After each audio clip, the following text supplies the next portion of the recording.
हजुर सबैलाई एकचोटि जय मसीह टक्राउन चाहन्छु र म चाहिँ मतियास सुब्बा कालिम्पोङ दार्जिलिङ इन्डियाबाट हो। साँच्चै भनौँ भने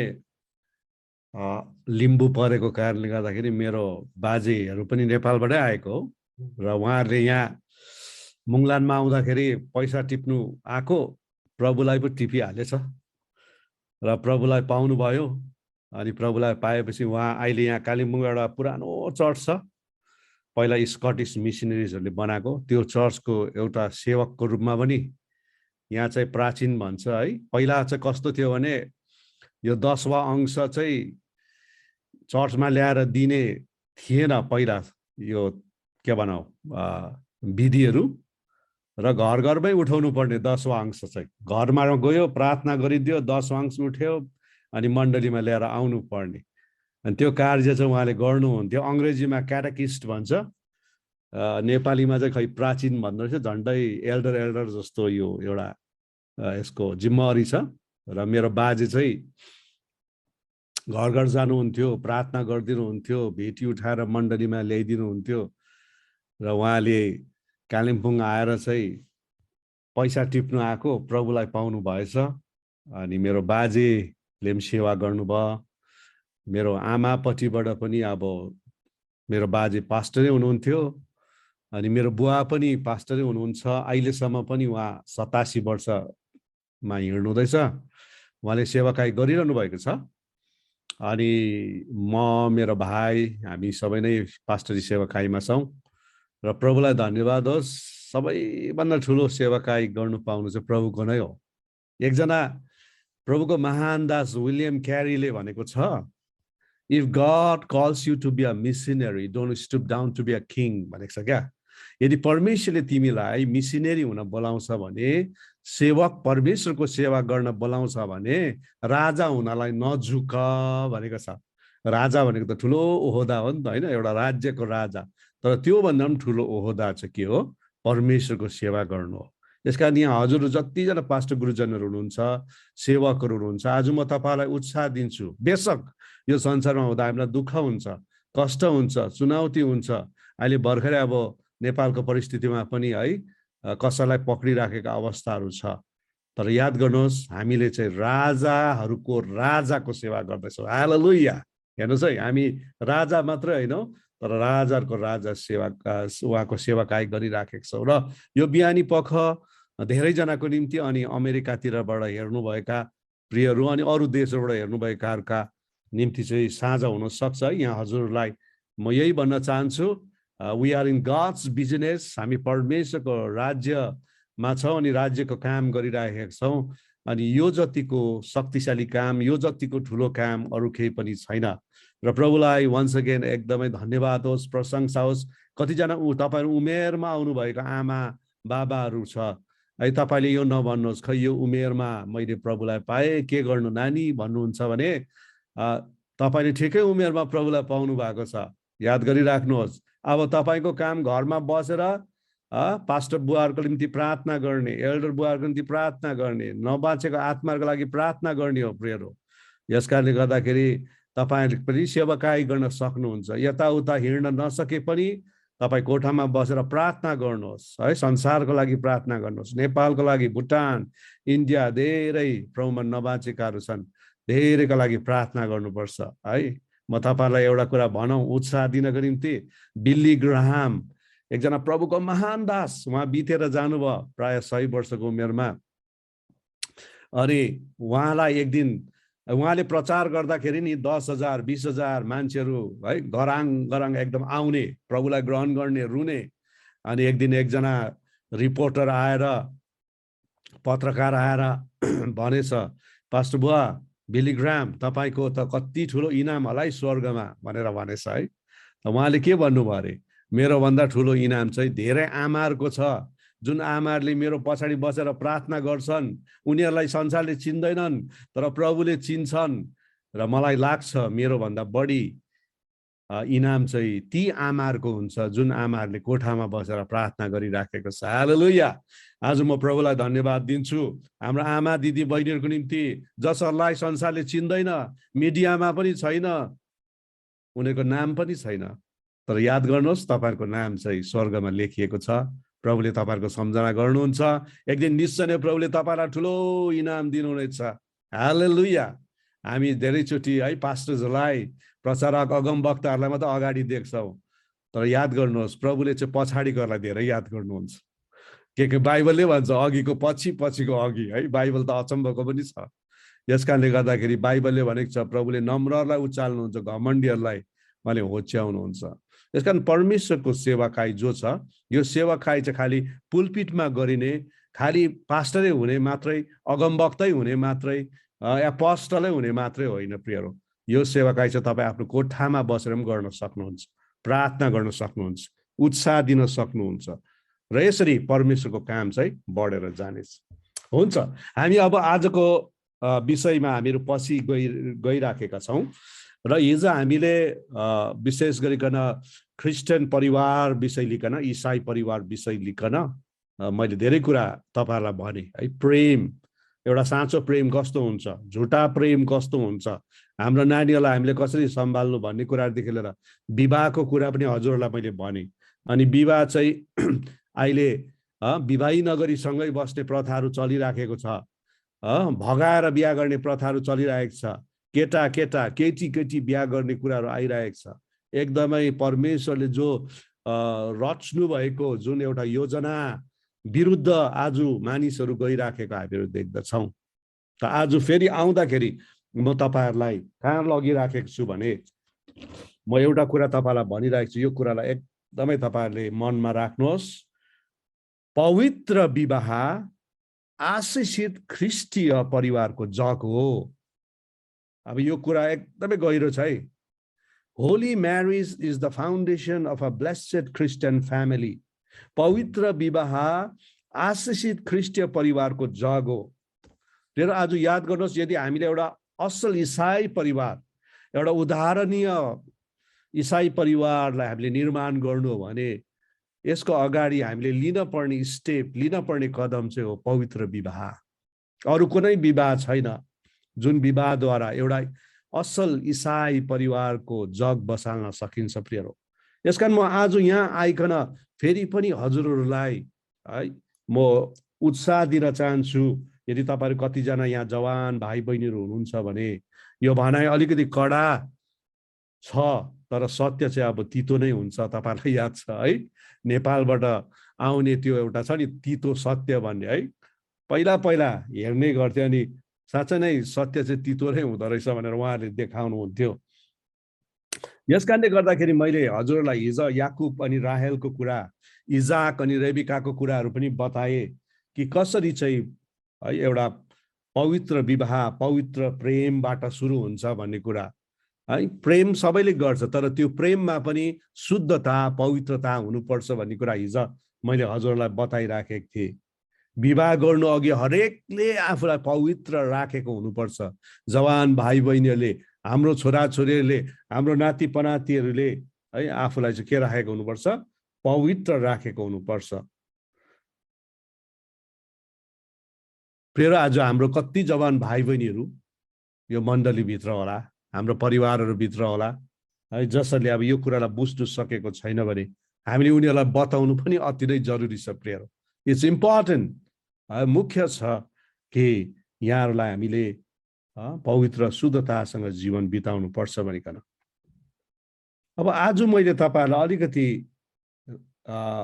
अर्कोपट्टि लान खोजेको चाहिँ के हो भने नि, अब हामी यहाँ धेरैजना विवाहितहरू पनि छौँ। ओके, विवाहितहरू पनि छन्। म आफै पनि अब विवाह हुन लागेको अर्को वर्ष त 25 वर्ष हुन्छ। अब सिल्भर जुब्ली कसरी मनाउने हो भनेर पनि सोचिराखेको छु यो अहिलेको कोभिडमा है। पर प्रभुलाई त धन्यवाद दिनु पर्यो, तपाईहरु धेरैजना यहाँ विवाहित पनि हुनुहुन्छ। अब अर्को एउटा समस्या विवाहभित्र आइराखेको कुरा चाहिँ के छ भने, यसलाई चाहिँ अंग्रेजीमा भन्छ एक्स्ट्रा म्यारिटल एफेयर्स। विवाहदेखि बाहिरको सम्बन्ध। हेर्नुहोस् है, विवाहदेखि बाहिरको सम्बन्ध। अब जवानहरूको त एउटा कुरा भइहाल्यो, मैले हजुरलाई भने है, जवानहरूले प्रेम गर्छन् हैन, अनि त्यो प्रेम हामीले पवित्रतासँग गर्नुपर्छ, विवाह गर्नुपर्छ पवित्रसँग। तर जवानहरूमा विवाह नगरेकोमा समस्या यो के छ भने उनीहरू विवाह नगरी सँगै बस्ने, भगाएर बिहा गर्ने, अनि एकदमै एक्सट्रिम एकदमै दुःख लाग्दो कुरा चाहिँ केटी बिहा गर्ने, केटा बिहा गर्ने, गे म्यारिज है, लेस्बियन, यो कुराहरू अहिले एकदमै डरलाग्दो प्रकारले विकृति आइराखेको हामीले देखिराखेका छौँ। त्यो त एकपट्टि छँदैछ भने अब धेरैवटा समस्या चाहिँ आज परिवारभित्र अथवा बिहा गरिसकेकोहरूभित्र, विवाहित परिवारभित्र पनि आइराखेको छ। अनि एउटा ठुलो समस्या चाहिँ मैले अहिले भर्खरै हजुरहरूलाई भने त्यो चाहिँ हो extra marital sex, extra marital affairs, अथवा विवाह भएर पनि अर्को स्त्रीसँग, अर्को पुरुषसँग सम्बन्ध राख्ने। मैले तपाईँलाई यो भन्दै गर्दाखेरि म धेरैजनासँग अहिले मैले परामर्श काउन्सिलिङ गरिराखेको छु, किनकि उनीहरूको यस्तै समस्या छ। कोही दिदीबहिनीले भन्छ मेरो श्रीमानले अर्को केटी राखेको छ, पास्टर बुवा के गर्नु? श्रीमानले भन्छ मेरो श्रीमती अर्को केटासँग लागेकी छिन्, अब के गर्नु पर्ने? यो एउटा डरलाग्दो समस्या आज विकृति जवानहरूमा त अब छँदैछ, अथवा जवान भाइ बहिनीहरूले त यो कुराहरूलाई फेस गरिराखेको छ भने आज परिवारभित्र पनि यस्तो भइरहेको छ। म तपाईँलाई यहाँ आएर भनौँ, कतिचोटि चाहिँ मलाई, अब जवानहरू त जवानहरू भइहाल्यो, बिचरा विवाह गरेको छैन है, परीक्षा भन्ने कुराहरू अगाडि छ, तर कतिचोटि चाहिँ मलाई एउटा पास्टर भएको कारणले गर्दा मलाई दुःख लागेको र छक्कै लागेको कुरा चाहिँ विवाहितहरू चाहिँ के भएको हो भन्ने मलाई लाग्छ। किन यो विवाहितहरू चाहिँ बिग्रिँदैछ? उनीहरूमा के यस्तो जवानी फर्केर आउँदैछ? आफ्नो श्रीमान हुँदाहुँदै है अर्को केटासँग लाग्ने, आफ्नो श्रीमती हुँदाहुँदै अर्को केटीसँग लाग्ने एउटा ठुलो समस्या हो। अहिले यो कुरा मैले भन्दै गर्दाखेरि है तपाईँहरूले पनि यो कुराहरू विचार गर्नु हुँदै होला, अथवा तपाईँहरू कोही हुनुहुन्छ है, तपाईँहरू यस्तो कुरोमा इन्भल्भ हुनुहुन्छ, यस्तो कुरोमा तपाईँले प्र्याक्टिस गरिरहनु भएको छ, अभ्यास गरिरहनु भएको छ। श्रीमती घरमा छ तर अरू कुनै केटीलाई मन पराइरहेको, श्रीमान घरमा छ अर्को केटालाई मन पराइरहेको, गुप्तमा सिक्रेटली त्यो सम्बन्धहरू राखिरहेको। अब यो कुरा चाहिँ फेरि हामी बाइबलमै पाउँछौँ प्रिय। बाइबलमा आउँदाखेरि हामीहरू जाउँ दोस्रो सामुएल 11 अध्यायमा हामी जानेछौँ। 11 अध्यायमा आउँदाखेरि नि दाउद र बेतसेबाको विषयमा पाउँछ। हेर्नुहोस् है, दाउद र बेतसेबा। अब तपाईँलाई याद छ दाउद चाहिँ परमेश्वरको हृदयको मान्छे, man after gods own heart, परमेश्वरको हृदयको मान्छे, आराधक, ऊ सानैदेखि आराधना गर्ने, वीणा बजाएर भेडाहरूसँग रहँदाखेरि है। अनि तपाईँले भजन सङ्ग्रह हेर्नुभयो भने उसले यति धेरै भजन सङ्ग्रहहरू रचेको छ। हुनु त हामी यो भजन सङ्ग्रह 23लाई परम प्रभु मेरो गोठाला हुँ, मलाई केहीको खाँचो छैन भनेर गीत गाउँछ है, मजा आउँछ। तर यसको ओरिजिनल ट्युन दाउदले कस्तो बनाएको थियो होला हौ, हिब्रू ट्युन कस्तो थियो होला भन्ने मलाई याद आउँछ क्या। अनि सायद स्वर्गमा जाँदाखेरि दाउदलाई सोध्नुपर्छ है कस्तो थियो होला ट्युन, हामी नेपालीहरू त यस्तो बनाएर गायौँ भन्ने है। दाउद he was a worshipper, okay, एकदमै आराधना गर्ने। अनि उसले वीणा बजाउँदाखेरि भूतहरू, इभिल स्पिरिटहरू भागेर जान्थ्यो, सावलको जीवनबाट त निस्केर जान्थ्यो, डेलिभरेन्स, छुटकारा आउँथ्यो प्रिय। अनि दाउद चाहिँ वर्शिपर मात्रै थिएन, he was a warrior also, युद्ध कलामा पनि निपुण भएको, धेरै शत्रुलाई जितेको। अनि सबैभन्दा ठुलो टाइटल उसले पाएको चाहिँ हो परमेश्वरको हृदयको मान्छे। तर जब तपाईँ दोस्रो सामुएल 11 अध्यायमा आउनुहुन्छ है, जब ऊ लडाइँ नगइकन सबैलाई लडाइँ पठाएर ऊ आफ्नो काउसीमा है, काउसीदेखि उसले बाहिर हिँडिरहेको हुन्छ, एउटा स्त्रीलाई नुहाइराखेको उसले देखेको छ। तपाईँलाई याद छ दाउद वाज अलरेडी म्यारिड, ऊ विवाह भएको, उसलाई के कुरोको खाँचो थियो र? नथिङ है, कुनै कुरोको खाँचो थिएन।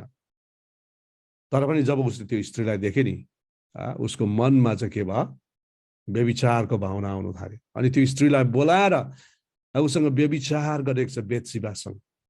पछिबाट बेतसिबाले, तपाईँले यो कथा तपाईँलाई थाहा छ है, म प्रेग्नेन्ट छु है, मेरो अब पेटमा नानी आयो भन्दाखेरि अब के गर्ने? उसले त्यो पापलाई ढाकछोप गर्नको निम्ति उरिया हित्ती उसको श्रीमानलाई लडाईँको अगाडि पठाएर मार्छ। अनि उसले सोचेको हुन्छ अब सबै आँधीहरू चाहिँ शान्त भयो भनेर, तर राजाले सबै कुरो लुकाउनु चाहे तापनि नि परमेश्वरले चाहिँ देखिराखेको थियो। त्यसकारण परमेश्वरले नातान अगमवक्तालाई पठाउँदछ अनि जनाउँदछ तैँले चाहिँ के गरेको छस्, पाप गरेको छस्, व्यभिचार गरेको छस् भनेर। प्रिय आज एउटा कुरा हामी याद गरौँ, हामी विवाहितहरूसँग कुरा गरिरहेको छ अहिले, यो वचन चाहिँ मेरो लागि पनि छ। हामीले यो कुरा याद गरौँ कि हामीले जति नै कुराहरू हाम्रो श्रीमतीबाट लुकाउनु चाहे पनि, श्रीमानबाट लुकाउनु चाहे पनि, यो कुराहरू चाहिँ परमेश्वरले देखिरहनु भएको छ, देखिरहनु भएको छ। आज मैले परामर्श दिँदाखेरि, काउन्सिलिङ गर्दाखेरि म तपाईँलाई भनौँ धेरै विवाहित परिवारहरू चाहिँ भत्केको देखिरहेको छु। जवानहरू भन्दा पनि विवाहित परिवारहरू भत्किँदै गएको। किन भन्दाखेरि चाहिँ उनीहरूले एक्स्ट्रा म्यारिटल एफेयर्स, विवाहदेखि बाहिर सम्बन्ध राखेको छ। विवाह परिवार, घरमा श्रीमती छ तर बाहिर गर्लफ्रेन्ड छ, घरमा श्रीमान छ तर बाहिर बोयफ्रेन्ड छ। यो सबै कुराहरू लुकी छिपी भइरहेको छ। अनि तपाईँलाई याद छ अहिलेको यो झन् सोसियल मिडिया, सामाजिक सञ्जालको जमानामा त है धेरै कुराहरू चुपचाप चुपचाप चुपचाप गर्न सक्दछ, थाहै नपाइकन। यस्तो प्रकारको स्थिति परिस्थितिमा तपाईँ कोही हुनुहुन्छ कि अहिले तपाईँ स्ट्रगल गर्नु हुँदैछ, सङ्घर्ष गर्नु हुँदैछ, तपाईलाई परीक्षा आउँदैछ। तपाईँलाई याद छ यो सोसियल मिडियामा के हुन्छ, एउटा केटाले पठाइदिन्छ नि यु आर भेरी ब्युटिफुल भनेर, होइन? अनि त्यो दिदी बहिनी पनि गजक्क भइहाल्छ क्या, थ्याङ्क यू है। त्यहाँदेखि कुरा हुनु थाल्छ। एउटा बहिनीले पठाइदिइहाल्छ, दाजु you are looking very handsome, तपाईँ कति ह्यान्डसम है। दाजुलाई पनि खुसी लागिहाल्छ, दाइलाई पनि आनन्द लागिहाल्छ, थ्याङ्क यू, कुरा सुरु हुन्छ। घरमा श्रीमती छ, घरमा श्रीमान छ, तर अर्कै केटा अर्कै केटीसँग उसको एफेयर सम्बन्ध चलिरहेको हुन्छ। यसलाई चाहिँ भनौँ भने कतिचोटि चाहिँ भर्चुअल एफेयर पनि भन्छ। फेस टु फेस अगाडि त देखेको छैन, तर मिडियाबाट, सोसियल मिडियाबाट, सामाजिक सञ्जालबाट है भइरहेको हुन्छ। अनि यो कुरा हुँदै जाँदाखेरि ल अब हामी भेट्ने होइन, अनि यसरी नै धेरै सम्बन्धहरू आज बनिँदै जान्छ, परिवार भत्किँदै जान्छ, आफ्नो श्रीमतीप्रति वास्ता लाग्नु छोड्छ, श्रीमानप्रति माया जाग्नु छोड्छ, अनि अर्को एउटा आगन्तुक व्यक्तिलाई माया गर्नु थाल्छ उसले, अनि बिस्तारै बिस्तारै परिवारहरू भत्किँदै जान्छ। तपाईँले झन् नेपालको सोसियल मिडियामा, सामाजिक सञ्जालमा हेर्नुहुन्छ यति धेरै यस्तो कुराहरू निकालिदिइहाल्छ अहिले त, देखिरहनु भएको छ। तर कतै यो कुराहरू हाम्रो मण्डलीभित्र है, हाम्रो क्रिस्चियन परिवारहरूभित्र पनि भइराखेको छ कि? किनकि टाढा नजाउँ, बाइबलमा दाउदको जीवनमा यो भएको थियो। दाउद चाहिँ नि विवाहदेखि बाहिरको सम्बन्धमा फँसे। यसमा कसलाई तपाईँले दोष लगाउनुहुन्छ? दोष तपाईँले बेत्सिबालाई लाउनुहुन्छ? ऊ नुहाउँदै गरेको चाहिँ के थियो उसको निम्ति गल्ती थियो? सी वाज भेरी इनोसेन्ट, उसलाई केही पनि थाहा थिएन।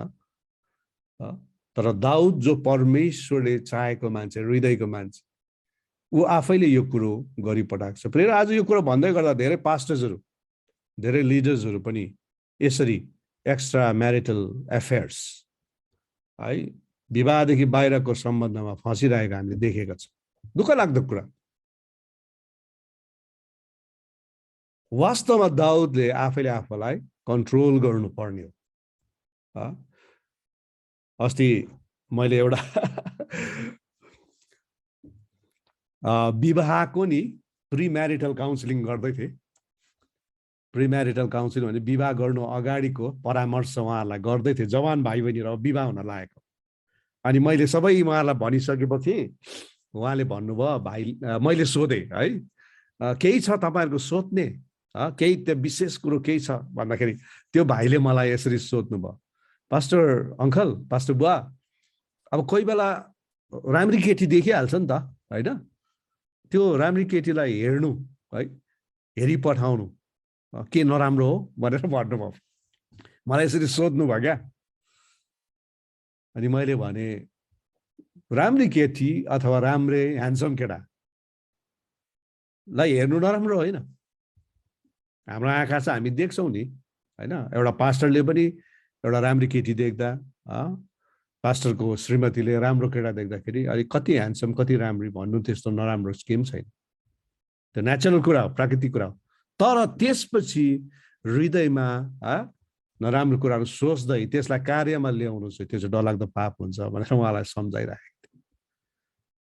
दाउदको जीवनमा पनि उसले देख्यो, त त्यहाँ देख्दैछ भने ऊ चाहिँ के हुनुपर्ने हो, आज उसले चाहिँ त्यसलाई चाहिँ फनक्क फर्केर ऊ फर्किनु पर्ने हो। उसले भन्नुपर्ने हो, म विवाहित मान्छे हो, म प्रभुको छोरा हो, मैले त्यो नुहाएको हेर्नु हुँदैन, म फर्किनुपर्छ भनेर ऊ फर्केको भए उसको पाप, उसको व्यभिचार त्यही रोकिहाल्थ्यो। अहिले पनि अब सोसियल मिडियामा यस्तै भइरहेको छ। हामी के हेर्छौँ मोबाइलमा, कम्प्युटरमा, कोही बेला कतिवटा कुराहरू फ्ल्याटै आइहाल्छ, भाइरस भन्छ है, यो कोरोना जस्तै भनौँ। तर हामी त्योदेखि बाँच्नु पर्यो नि त है, बाँच्नु पर्यो। यसकारणले गर्दा बाइबलमा एकदम क्लियरली बताएको छ कि, देखाएको छ कि दाउद जस्तो एउटा शक्तिशाली मानिस, एकदमै आत्मिकी मानिस, प्रभुले हृदयले चाहेको मानिस पनि यो एक्स्ट्रा म्यारिटल एफेयर्स, विवाहदेखि बाहिरको सम्बन्धमा ऊ गिरेको छ। त्यसकारण बाइबलले भन्छ जो खडा छु भन्छ त्यो होसियार होस् भनेको छ। धेरैजना आत्मिकी देखाउने मान्छेहरू नै धेरैचोटि भित्रभित्र डरलाग्दो पाप गरिरहेको हुन्छ। त्यसकारणले गर्दा आज हामीले यो वचन सुन्दै गर्दाखेरि, यो शिक्षा सुन्दै गर्दाखेरि आफूलाई चेक गरौँ है। अरूलाई दोस्याउने कुरा छैन, किनकि तीनटा अम्लाले आफूलाई देखाइरहेको हुन्छ हो। हामी धेरैचोटि अरूलाई दोस्याउनु र अरूलाई आरोप लगाउनु हामी एकदम छिटो छौँ, झन् क्रिस्चियनहरू त झन् छिटो। तर आज हामीले आफूलाई चेक गरौँ, मेरो सम्बन्ध कस्तो छ। यसगरी हामीले आफूलाई चेक गरौँ, मेरो सम्बन्ध मेरो श्रीमतीसँग कस्तो छ, श्रीमानसँग कस्तो छ, कतै मैले छली काम गर्दैछु, यो कुरालाई सोचौँ। अब यो जुन एक्स्ट्रा म्यारिटल एफेयर्स छ प्रिय हो, विवाहदेखि बाहिरको सम्बन्ध एउटा डरलाग्दो पाप हो, डरलाग्दो व्यभिचार हो। म तपाईँहरूलाई अलिकति यही विषय लिएर अगाडि बढाइरहेको छु। अब यहाँ तपाईँले हेर्नुभयो भने नि, अब दाउदले डरलाग्दो पाप गर्यो। यहाँ दाउदले यहाँ भनेको छ है, मैले चाहिँ तपाईँको दृष्टिमा पाप गरेको छु। 9 पदले भन्छ, तर मैले उहाँको 12:9 पढ्दैछु, दोस्रो सामुएल, तर मैले उहाँको दृष्टिमा जे खराब थियो त्यो गरेर किन ओके 13 पदमा रहेछ। तब दाउदले नातानलाई भने, मैले परमप्रभुको विरोधमा पाप गरे। नातानले तिनलाई जवाब दिए, परमप्रभुले तपाईँको पाप लगिदिनु भएको छ, तपाईँ मर्नुहुने छैन।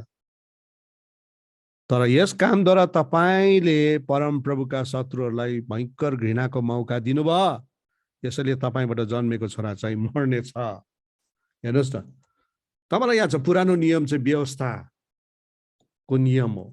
अनि कतिवटा न्यायहरू चाहिँ नि झट्टै हुन्थ्यो। अहिले पो हामी अनुग्रहको समयमा छौँ होइन।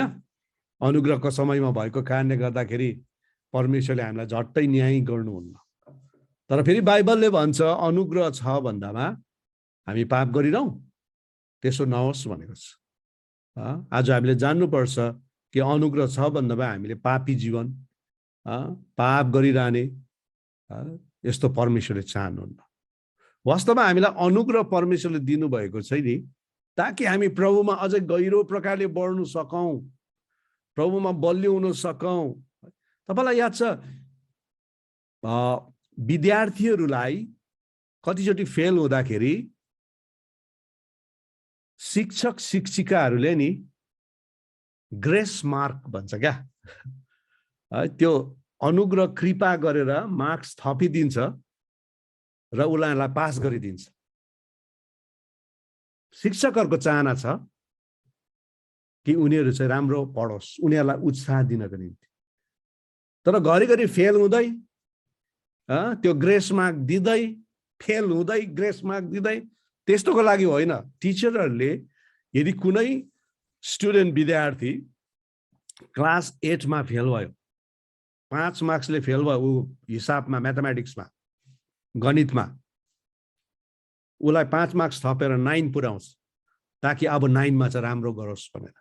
प्रभुले पनि तपाईँ नि मलाई अनुग्रह गर्नुभएको छ। हो, हामीले पाप गर्यौँ, अधर्म गर्यौँ, तर प्रभुले हामीलाई क्षमा गर्नुहुन्छ ताकि हामी चाहिँ प्रभुको रूपमा बनिँदै जाउँ, पास हुँदै जाउँ, प्रमोट हुँदै जाउँ, घट्दै होइन बढ्दै जाउँ भनेको। यस कारणले गर्दाखेरि अनुग्रह छ भन्दामा हामी पाप गरिरहौँ, त्यसो नहोस् भनेको छ। कतिचोटि अनुग्रहको शिक्षाहरू नेगेटिभ प्रकारले, नकारात्मक प्रकारले पनि आइराखेको छ। मलाई एकजना पास्टर बुवाले भन्नुहुँदै थियो, हाम्रो बाइबल स्कुलमा पढेको भाइ बहिनी है, उनीहरू विवाह हुन लागेको थियो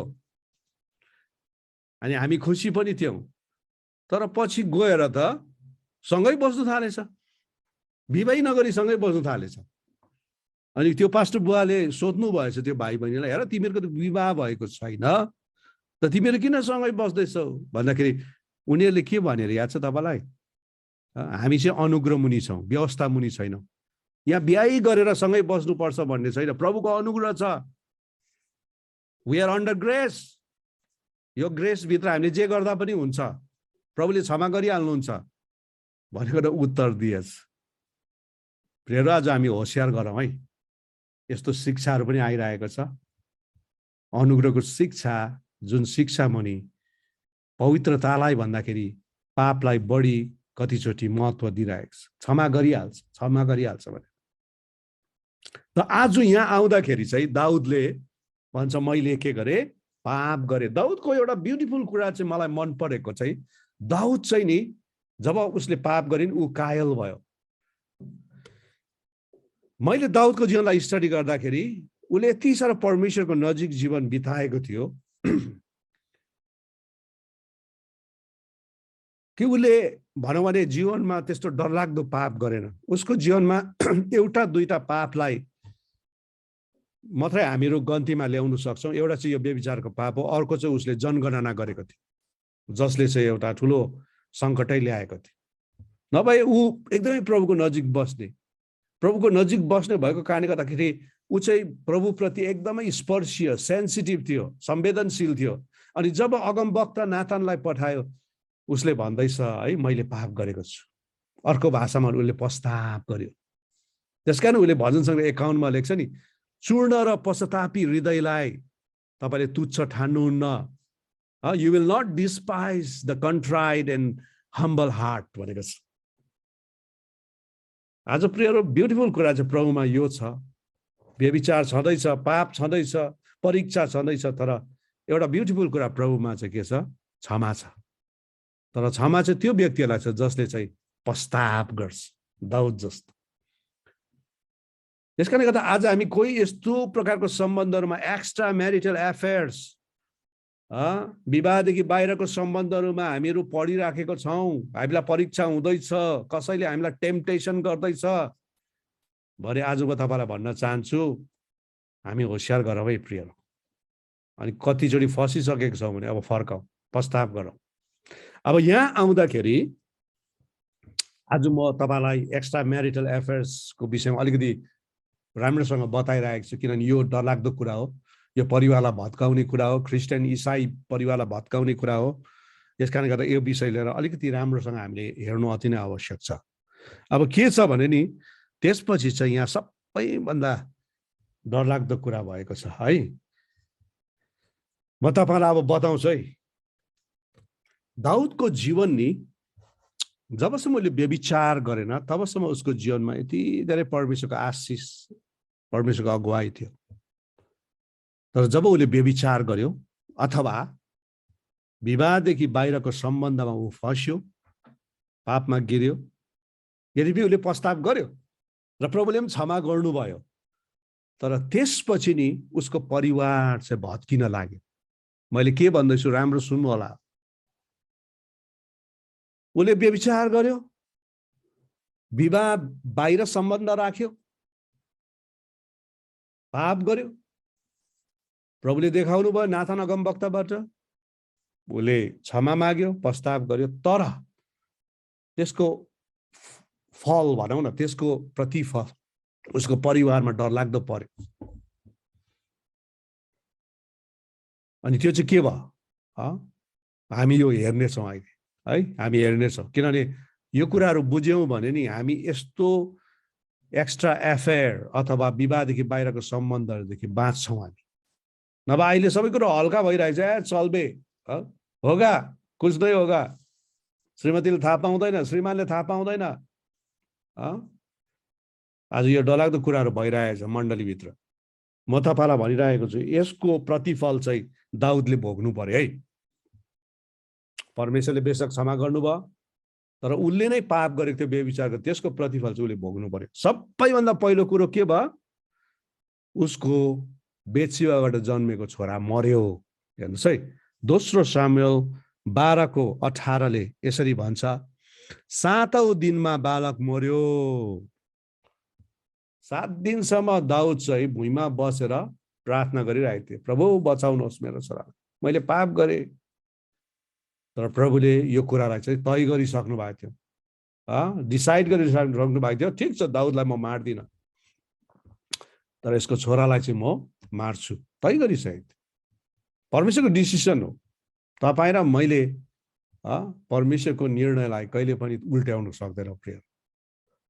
अब यो छोरा किन मर्यो भने दाउदको व्यभिचारले हो नि त।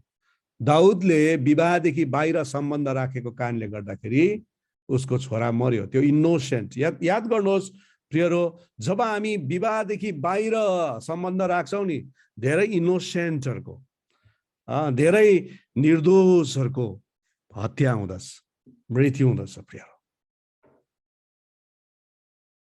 वास्तवमा त्यो इनोसेन्टहरू, तपाईँलाई याद छ, यहाँ आउँदाखेरि म तपाईँलाई के भनिरहेको छु भने राम्रो सुन्नुहोस् है हजुरहरू। अब जब लोग्ने र स्वास्नी छ र लोग्नेले कुनै स्त्रीसँग बाहिरको सम्बन्ध राख्छ अथवा स्वास्नीले बाहिरकोसँग सम्बन्ध राख्छ भने अब यहाँ के हुन्छ? कन्फ्लिक्ट हुन्छ, झगडा हुन्छ। एक दिन त श्रीमानले थाहा पाउँछ, श्रीमतीले पनि थाहा पाउँछ नि त। अनि त्यहाँ आउँदाखेरि के हुन्छ तपाईँलाई याद छ? लडाइँ हुन्छ, झगडा हुन्छ, पञ्चायत हुन्छ, मिटिङ हुन्छ, लास्टमा गएर ल अब सँगै नबस्ने हो, छुट्टिने हो भनेर उनीहरू झगडा परेर छुट्टिन्छ। तर बिजोग कसको हुन्छ तपाईँलाई याद छ? बिजोग निर्दोष उनीहरूबाट जन्मेको नानीहरूको हुन्छ। तपाईँलाई याद छ, धेरै नानीहरूले है आमा बाउ डिभोर्स, छुट्टा नाम भएको कारणले गर्दा धेरै नानीहरूले यो दिनहरूमा के गरिरहेको छ? दुःख पाइरहेको छ बिचरा। आमा एकपट्टि, बाबु एकपट्टि, त्यो नानीको के भुल? न आमाको माया राम्रो पाउँछ, न बाबुको माया राम्रो पाउँछ। अनि धेरै नानीहरू, यस्तो नानीहरू चाहिँ एकदमै अझै डरलाग्दो भएर आउँछ, झगडालु भएर आउँछ, रिभोल्ट गर्ने, विरोध गर्ने भएर आउँछ। उनीहरूको जीवनै बिग्रेर जान्छ प्रिय। त्यसकारणले गर्दाखेरि हामीले जान्नुपर्छ, एक्स्ट्रा म्यारिटल एफेयर्स, विवाहदेखि बाहिर सम्बन्ध राखेकोले है आज यसरी नानीहरूले नै के पाइराखेको छ? दुःख पाइरहेको छ, कष्ट पाइराखेको छ। दोस्रो कुरा के भयो हेर्नुहोस् त, दाउदले व्यभिचार गरिसकेपछि छोरा छोरीको बीचमा नै व्यभिचार भयो। दोस्रो सामुएल 13 हिजो हामीले हेर्यौं, आम्नोन र तामार। आम्नोन एउटा श्रीमतीको छोरा थियो, अर्को श्रीमतीबाट जन्मेको छोरी चाहिँ को हो? तामार। भनेपछि यिनीहरू त दिदी भाइ नै हो नि त, दाजुभाइ नै हो नि त, दाजु बहिनी नै हो। हेर्नुहोस् है, आफ्नै छोराछोरी हो नि त दाउदको, बाउ त एउटै हो। तर तामारले नि के अरे आम्नोनले, त्यो केटाले तामार प्रति चाहिँ नराम्रो दृष्टिले हेर्न थाल्यो। प्रेम भनेको छ, तर त्यो प्रेममा चाहिँ वासना थियो, यौनिक चाहना थियो। बुझ्नुहुँदैछ मेरो कुरा? दाउदले व्यभिचार गरेको कारणले गर्दाखेरि दाउदको आफ्नै छोराछोरीहरूमा पनि व्यभिचारको spirit the spirit of adultery, व्यभिचारको आत्मा पस्यो। यो दाउदले गरेको व्यभिचारको प्रतिफल, एक्स्ट्रा म्यारिटल सेक्स, विवाहदेखि बाहिर यौवन सम्बन्ध राखेकोले त्यसको श्राप, त्यसको आत्मा चाहिँ यो नानीहरूमा पस्यो। अनि तपाईले जब दोस्रो सामुएल 13 अध्यायको 14 हेर्नुहुन्छ, यहाँ यसरी लेखेको छ, तर उनले अथवा आम्नोनले तामारको कुरा ट्याक्कै सुनेनन् र तिनलाई जबरजस्ती गरेर समाते र तिनको बेइज्जत गरी तिनीसित सुते। कति डरलाग्दो कुरा हेर्नुहोस् त। याद गर्नुहोस्, यो व्यभिचारको आत्माले चाहिँ खेद्छ है। व्यभिचारको आत्माले खेद्छ। यदि बाउ व्यभिचारी छ, आमा व्यभिचारी छ भने छोराछोरीलाई पनि खेद्छ, नाति पनातिलाई पनि खेद्छ। यसकारणले हामीले आफूलाई पवित्र राखेर, शुद्ध राखेर चाहिँ हाम्रो नानीहरूलाई पनि शुद्धता अनि पवित्रतामा डोर्याउनु पर्छ। हालेलुया। आत्माले मण्डलीलाई के भन्दैछ राम्रो सुन्नु होला प्रियहरू। आज हामी कतिचोटि खै हाम्रो नानीहरू बदमास भयो भन्छ है, हाम्रो नानीहरू ड्रग एडिक्ट भयो, हाम्रो नानीहरू है नराम्रो लागु पदार्थ पिउने भयो भनेर भन्छ। किनभने आमा नै अथवा बाउ नै जाँड रक्सी पिउने हुन्छ, सिगरेट पिउने हुन्छ। कहाँबाट सिक्यो भन्दा त बाउबाटै सिक्यो। जहाँ त गएर अलिकति जाँड लिएर आइज भन्दाखेरि जाँड लिएर आउँदा उसले चाखेको हुन्छ अलिअलि। बुझ्दैछ? त्यो परिवारबाटै बगेको श्राप हो त्यो। त्यसकारण हामी आमा बाउहरू अथवा हामी जतिजना विवाहितहरू छौँ र अहिले हाम्रो छोराछोरीहरू छ, हामीहरूले चाहिँ हाम्रो वैवाहिक जीवनलाई चाहिँ कति पवित्रतासँग राख्नुपर्छ। खालि जवानहरूको मात्रै कुरा नगरौँ, जवानहरू बिग्रियो, जवानहरूले भगायो भनेर कुरा मात्रै नगरौँ। हामी विवाहितहरू होसियार गरौँ प्रियहरू। दाउदले व्यभिचार गरेकोले उसकै छोराछोरीहरूले पनि व्यभिचार गर्नु सुरु गरे। व्यभिचारको आत्माले परिवारभित्र खेद्नु थाले प्रियहरू। तेस्रो कुरा अब के भयो याद छ? अब यो तामारको दाजुको नाम चाहिँ आब्सलोम हो नि त। जब आब्सलोमले नि सुन्यो मेरो बहिनी तामारलाई चाहिँ आम्नोनले व्यभिचार गर्यो भनेर जब सुन्यो नि, यति साह्रो अब दाजु त कति दुःख लाग्छ आफ्नो बहिनीलाई व्यभिचार। तर उसले त्यति बेला केही भनेन, तर उसले षड्यन्त्र रच्नु थाल्यो। अनि उसले एउटा पार्टी लगाएर आम्नोनलाई बोलायो, अरूलाई पनि बोलायो। म तपाईँको अगाडि भन्छु, यहाँ परमेश्वरको वचन दोस्रो सामुएल 15:12 यहाँ यसरी भन्छ। 15:12 यहाँ यसो भन्छ, आब्सलोम 15:12 होइन 13:32 रहेछ। 13:32 यसरी भन्छ, तर दाउदको दाजु सीमाका छोरा योनादाबले भने तिनीहरूले सबै जवान राजकुमारलाई मारे भनी हजुरले नसम्झिनुहोला। आम्नोन मात्र मारिएको छ। तिनकी बहिनी तामारलाई आम्नोनले बलात्कार गरेको दिनदेखि यसो आब्सलोमले त्यो नियत जाहेर थियो। आब्सलोमको त्यो नियत जाहेर थियो। आब्सलोमले चाहिँ के चाहिँ नियत अथवा के चाहिँ प्लान गर्दै थियो भने म कसरी आम्नोनलाई मारौँ। अनि एउटा पार्टी गरेर रमाइलो गरेर त्यो पार्टीमा चाहिँ के गरेको छ, आम्नोनलाई मारेको छ। हेर्नुहोस् त, दाउदले नि व्यभिचार गरेको कारणले, विवाहदेखि बाहिर सम्बन्ध राखेको कारणले गर्दाखेरि पहिला त उसको छोरा मर्यो, दोस्रो उसको परिवारभित्रै व्यभिचार भयो। अब तेस्रो मृत्यु पनि आउनु थाल्यो अथवा हत्या, मर्डर हुनु थाल्यो है। आब्सलोमले के गर्यो, आम्नोनलाई मारेको कुरा छ। अब राज्यभित्र के अरे परिवारभित्रै, राजाको परिवारभित्रै एका दुस्रामा षड्यन्त्र रचेर चाहिँ मार्ने क्रम सुरु भयो। परिवारै डिस्टर्ब भयो। हेर्नुहोस् न, दाउदको यो पापले गर्दाखेरि दाजुभाइ एका दुस्रामा मारामार, कति डरलाग्दो श्राप। हेर्नुहोस् त। चौथो कुरो के भयो है? चौथो कुरो चाहिँ के भएको छ भने अब आब्सलोमले विचार गर्नु थाल्यो, दाउद होइन, अब म चाहिँ राजा हुन्छु म राजा हुन्छु। अनि उसले एकदम उसको पार्टी बनाउन थाल्यो। अनि दाउदको विरुद्ध उसले के गर्न थाल्यो? षड्यन्त्र रच्न थाल्यो। दोस्रो सामुएल 15:12 आब्सलोमले बलिदान चढाइरहँदा गिलो सहरबाट दाउदको सल्लाहकार गिलोनी अहितोपेललाई पनि बोलाइ पठायो। यो षड्यन्त्र खुब प्रबल हुँदै गयो र आब्सलोमतर्फ लागेका मानिसहरूको सङ्ख्या पनि बढ्दै गयो। अब आब्सलोमले आफ्नो पार्टी बनाउन थाल्यो। अब दाउदलाई हटाउनु पर्छ। हेर्नुहोस्, आफ्नै बाउको विरुद्ध उसले षड्यन्त्र रचेर उसको मानिसहरू बढाउन थाल्यो, सङ्ख्या बढाउन थाल्यो।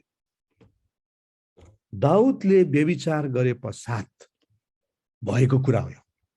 After he committed adultery, after he committed extra marriage affair, विवाहदेखि बाहिर सम्बन्ध राखेपछि भएको कुरा हो कि अब उसको आफ्नै छोरा अब्सलोम दाउदको विरुद्धमा उभिन थाल्यो। हेर्नुहोस् त, डरलाग्दो कुरा हुँदै आउँदैछ। यति डरलाग्दो। हेर्नुहोस् त, परिवार अब भादाभुङ्गा हुन थाल्यो। बाउ छोराको सम्बन्धहरू शत्रुतामा बदलिन थाल्यो, प्रियहरू हो। अनि त्यसपछि के भएको छ? त्यसपछि के भएको छ याद छ तपाईँलाई? 15:13-16 दाउद यरुशलेमबाट भागेका एकजना सन्देशवाहक आएर दाउदलाई भन्यो, इजरायलका मानिसहरूको मन त अब्सलोमतिर छ। तर दाउदले आफूसित यरुशलेममा भएका अधिकारीहरूलाई भने, हामी झट्टै भाग्नुपर्छ, नत्र त हामी कोही पनि अब्सलोमको हातबाट उम्कने छैनौँ। हामी तुरुन्तै भाग्नुपर्छ, नत्र त त्यो हामीमाथि आइलाग्नेछ र सहरमा भएको कसैलाई पनि दया नदेखाएर त्यसले हामीमाथि विपत्ति ल्याउनेछ। राजाका अधिकारीहरूले भने, हजुरले जसो उचित सम्झनुहुन्छ त्यसो गर्न हामी तयार छौँ। तब राजा निस्केर गए। प्रियहरू, आज म तपाईँलाई भनिरहेको छु, षड्यन्त्र मात्रै रचेन, तर अब दाउद यस्तो स्थितिमा पुग्यो, ऊ आफ्नै छोरादेखि भाग्न पर्यो, डराउनु पर्यो। अनि तपाईँलाई याद छ, ऊ जङ्गलतिर चाहिँ भाग्न थाल्यो, लुक्न थाल्यो। कति डरलाग्दो कुरा। हेर्नुहोस् त, आफ्नै छोराबाट ऊ के गर्नु पर्यो? भाग्न थाल्यो। यो सबै कुरो व्यभिचार पछाडि भएको कुरा है, व्यभिचार पछाडि भएको कुरा हो। अनि पछिबाट तपाईँले त्यहाँ एउटा लडाइँ भएको छ, अनि त्यो लडाइँमा दुःख लाग्दो कुरो भएको छ। त्यो चाहिँ के हो भने अब्सलोमको हत्या है। अब अब्सलोमको पनि हत्या भएको छ योआबद्वारा। दोस्रो सामुएल 18:14-15 तपाईँले हेर्नुभयो भने 18:14-15 म पढिरहेको छु। योआबले भने, तँसित मेरो समय फाल्न म चाहन्न। तब योआबले 3वटा बर्छा लिएर अब्सलोम रुखमा त्यसरी जिउँदै झुन्डिरहेको बेलामा तिनको छातीमा रोपिदिए।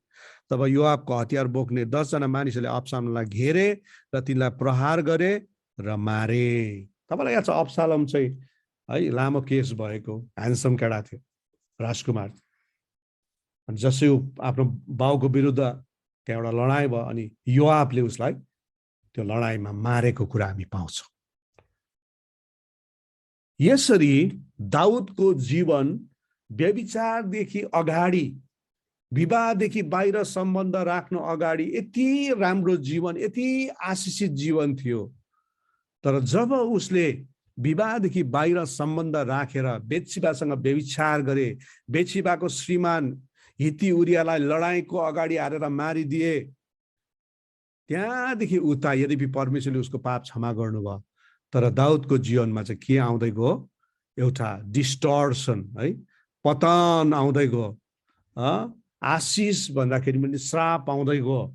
अनि मैले अहिले तपाईँहरूलाई बताएँ कि उसको छोरा मरेको, छोराछोरीको बिचमा व्यभिचार भएको, अब्सलोमले आम्नोनलाई मारेको आफ्नै दाजुभाइहरू, अनि अब्सलोमले कसरी दाउदको विरुद्ध गरेको, अनि दाउद कसरी अब्सलोमदेखि भाग्नु परेको। अनि तपाईँले अझै हेर्नुभयो भने है, दाउदले नि दाउदको उपपत्नीहरूसँग उसले व्यभिचार पनि गरेको पाउँदछौँ। दोस्रो सामुएल 16:22 म पढिराखेको छु। यो भागलाई एकचोटि हेर्नुहोस् है, यति डरलाग्दो भएको छ। 16:22 यसैले तिनीहरूले कौसीमा अब्सलोमको निम्ति एउटा पाल टाँगिदिए र सबै इजरायलले देख्ने गरी तिनी आफ्नो बुबाको उपपत्नीहरूसित सुते। दाउदले त लुकेर व्यभिचार गरेको थियो, तर अब्सलोमले त ओपन गरिदिनु थाल्यो, सबै इजरायलले देख्ने गरी उसले व्यभिचार गर्न थाल्यो। अनि कोसँग भन्दा चाहिँ दाउदकै आफ्नै बाबुको उपपत्नीहरूसँग। हेर्नुहोस् न, व्यभिचारले यति साह्रो त्यो परिवारलाई घेरेको छ। अनि पछिबाट अब्सलोमको हत्या, मृत्यु भएको कुरा पाउँछ। कति डरलाग्दो, कति घिनलाग्दो, कति डरलाग्दो श्राप। हेर्नुहोस् त प्रियहरू। अनि यो कुराहरू हामी बाहिर जानु पर्दैन, यो बाइबलले बताएको कुरा हो प्रियहरू। बाइबलले नै यो कुरा बताउँछ। बाइबलमै हाम्रो अगाडि एकदमै क्लियरली एउटा उदाहरण छ कि हामी चाहिँ विवाहदेखि बाहिरको सम्बन्धमा हामी रहनु हुँदैन, हामीले गर्नु हुँदैन। यसकारण म तपाईँलाई भनिरहेको छु, हामी होसियार गरौँ प्रियहरू। We need to be very very careful प्रियहरू। हामी जतिजना विवाहितहरू छौँ नि, मलाई त लाग्छ यो दिनहरूमा हामी अझै होसियार हुनुपर्छ, अझै होसियार हुनुपर्छ। म आफै पनि होसियार हुनुपर्छ प्रियहरू। आज मैले यो शिक्षा तपाईँलाई दिइराखेको छु नि, I need to be careful. फेरि परीक्षा चाहिँ सबैलाई आउँछ है, पास्टरलाई पनि आउँछ, एल्डरलाई पनि आउँछ, अगमवक्तालाई पनि आउँछ, प्रेरितलाई पनि आउँछ, सबैलाई आउँछ। अनि मण्डलीलाई पनि आउँछ, स्त्रीलाई पनि आउँछ, पुरुषलाई पनि आउँछ। We need to be careful. किनकि आज दाउदको जीवनबाट हामीले यो कुराहरू सिक्यौँ भने हामी एकदमै होसियार गर्छौँ।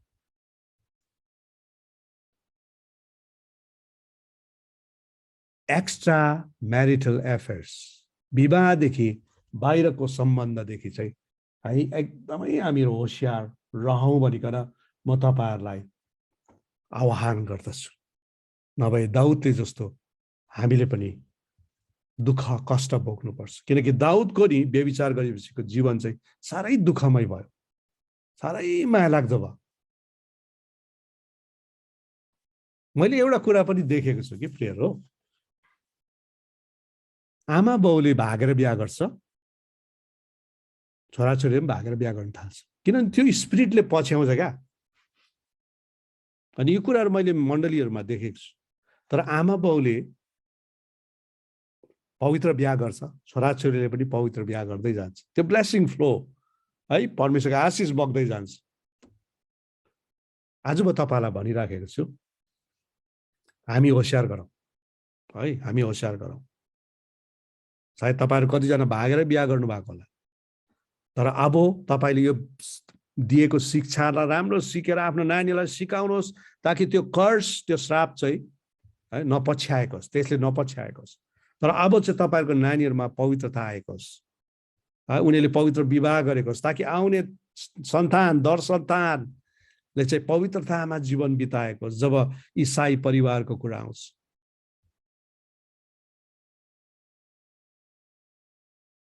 त्यस कारणले गर्दाखेरि क्रिस्चियन परिवारभित्र जब विवाहको कुरा आउँछ, सम्बन्धको कुरा आउँछ, विवाह गर्नु अगाडि, विवाह गरेपछि अनि विवाहभित्र हामीले पवित्रतालाई सम्हालेर राख्नु कति इम्पोर्टेन्ट छ, यो कुराहरू हामी एकदमै बुझौँ प्रियहरू। प्रेज गॉड, हालेलुया। म आशा गर्छु है हजुरहरूलाई यो कुराहरू असलै लागिराखेको छ होला, बुझ्नु हुँदैछ होला। अब हामी अलिकति अगाडि बढेर जानेछौँ। त्यो कुरा चाहिँ म अलिकति अब यो सबै कुरा गर्दा एउटा प्याकेज भनौँ न है, एउटा के भन्नु, एउटा प्याकेज नै मैले तपाईँहरूसँग कुरा गर्नु पर्यो। जस्तो फुटबलको कुरा गर्दा अथवा सक्करको कुरा गर्दाखेरि, अब के अरे अमेरिकातिर चाहिँ सक्कर भन्छ, हामी चाहिँ फुटबल भन्दा खालि फुटबलको कुरा मात्रै आउँदैन नि त है। फुटबलको कुरा गर्दाखेरि चाहिँ दुईटा टिमको कुरा आउँछ होइन, दुईटा टिमले लगाउने ड्रेसको कुरा आउँछ होइन, बुटको कुरा आउँछ, मोजा है, सक्सको कुरा आउँछ, अनि रेफरीजहरूको कुरा आउँछ, एउटा ग्राउन्डको कुरा आउँछ, क्राउडको। तर फुटबल भन्नु साथ एउटा प्याकेज हुन्छ नि है। त्यसरी नै जब हामी क्रिस्चियन फ्यामिलीको कुरा आउँछौँ, हामीले सबै कुरा नै बुझिराख्नुपर्छ। यस कारणले गर्दा म अब तपाईँहरूलाई कहाँ लाँदैछु भने नि, एउटा इम्पोर्टेन्ट कुरा चाहिँ हो यौवन भन्ने कुरामा पनि लाँदैछु है, जसलाई हामीहरू सेक्स पनि भन्छौँ। यो कुरा पनि हामी बुझिराखौँ, इट्स इम्पोर्टेन्ट।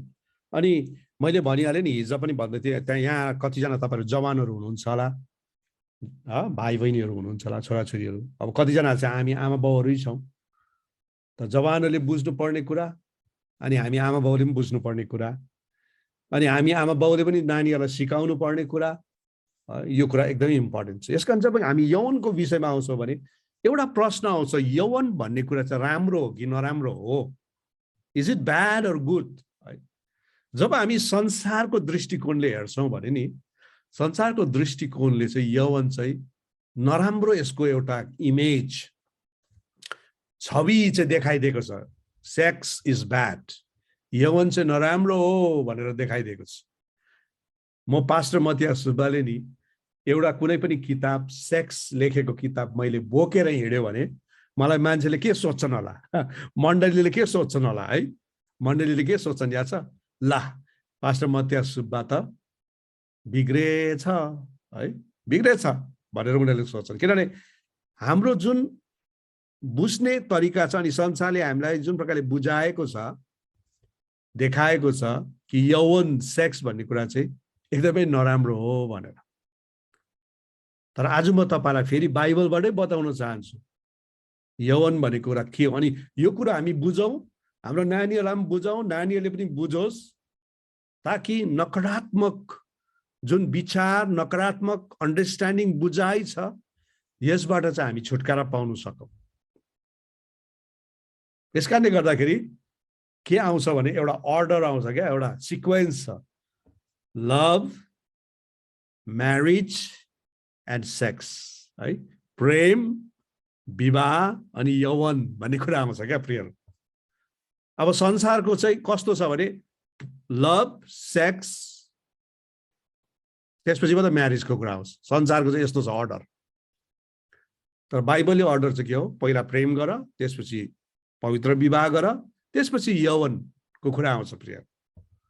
अब संसारकै हिसाबमा हेर्यो भने त एउटा यस्तो पिक्चर, यस्तो एउटा सिनेमा पनि बनेको छ जसले के भन्छ, लभ, म्यारिज एन्ड धोका अरे क्या।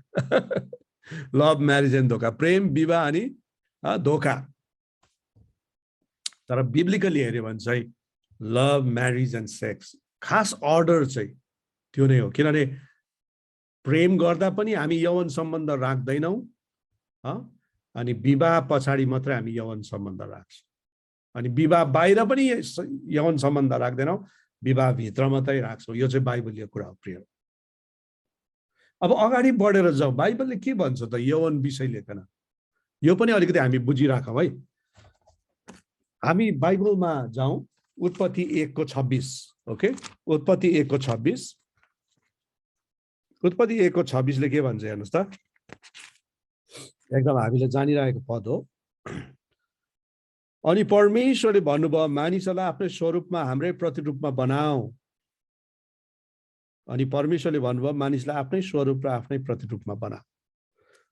तपाईलाई याद छ, परमेश्वरले चाहिँ मानिसलाई आफ्नै स्वरूप र प्रतिरूपमा बनाउनु भएको। यसका नम्बर वान कुरो पहिलो बुँदा म तपाईलाई भनिरहेको छु, sex is the creation of God. यौवन भन्ने कुरा चाहिँ परमेश्वरकै सृष्टि हो है। यो शैतानले बनाएको होइन, दुष्टले, दियाबलसले बनाएको होइन। जब परमेश्वरले मानिसलाई बनाउनु भयो, उहाँले यौवन, सेक्सलाई पनि बनाउनु भयो। सो नम्बर वान फ्याक्ट, पहिलो सत्यता तपाईँ र मैले बुझ्नुपर्ने चाहिँ के छ भने यौवन भन्ने कुरा चाहिँ परमेश्वरकै सृष्टि हो।